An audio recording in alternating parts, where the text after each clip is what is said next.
دیکھیں حضور صلی اللہ علیہ وسلم جب قعدے میں بیٹھتے تھے تو اپنے دائیں ہاتھ کے ساتھ کیا کرتے تھے، یہ ہے احادیث میں۔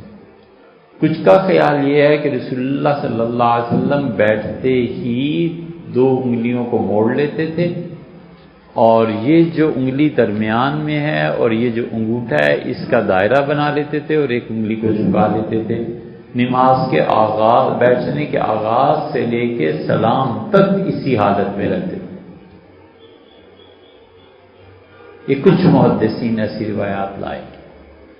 کچھ کہتے ہیں کہ رسول اللہ صلی اللہ علیہ وسلم شروع میں یہ حالت رکھتے تھے، پھر انگلی کھڑی کرتے تھے اللہ کی وحدانیت کی گواہی کے لیے۔ خطبہ جمعے کا جو ہوتا ہے نا، جب مؤذن کہتا تھا اشہد ان لا الہ الا اللہ، تو حضور صلی اللہ علیہ وسلم انگلی اٹھاتے تھے، یا پھر نماز سے اٹھا، اور نماز سے انگلی اٹھا کر پھر اسے رکھ دیتے تھے یا یہ قائم رہتی تھی۔ محدثین میں سے کچھ ڈر گئے ہیں، کچھ ڈر گئے۔ پھر رسول اللہ صلی اللہ علیہ وسلم انگلی کو حرکت دیتے رہتے تھے۔ کچھ لوگوں کا خیال،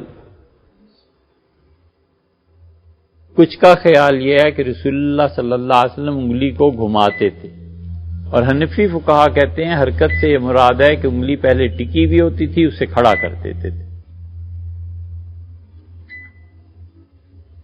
تو یہ ساری چیزیں احادیث میں آئی ہیں۔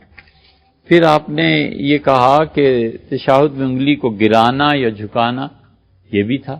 کچھ کہتے ہیں تھوڑا سا گرا دیتے تھے، کچھ کہتے ہیں بالکل گرا، کچھ کہتے ہیں ہاتھ کو پھر کھلا کر انگلیاں کھول دیتے تھے۔ یہ سب چیزیں احادیث میں آئیں، ان میں کوئی طریقہ اختیار کر لیا جائے سب کچھ۔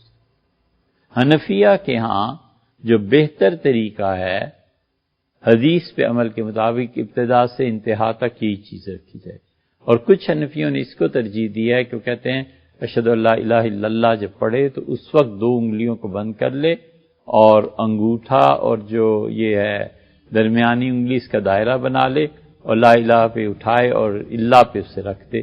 کچھ کا خیال یہ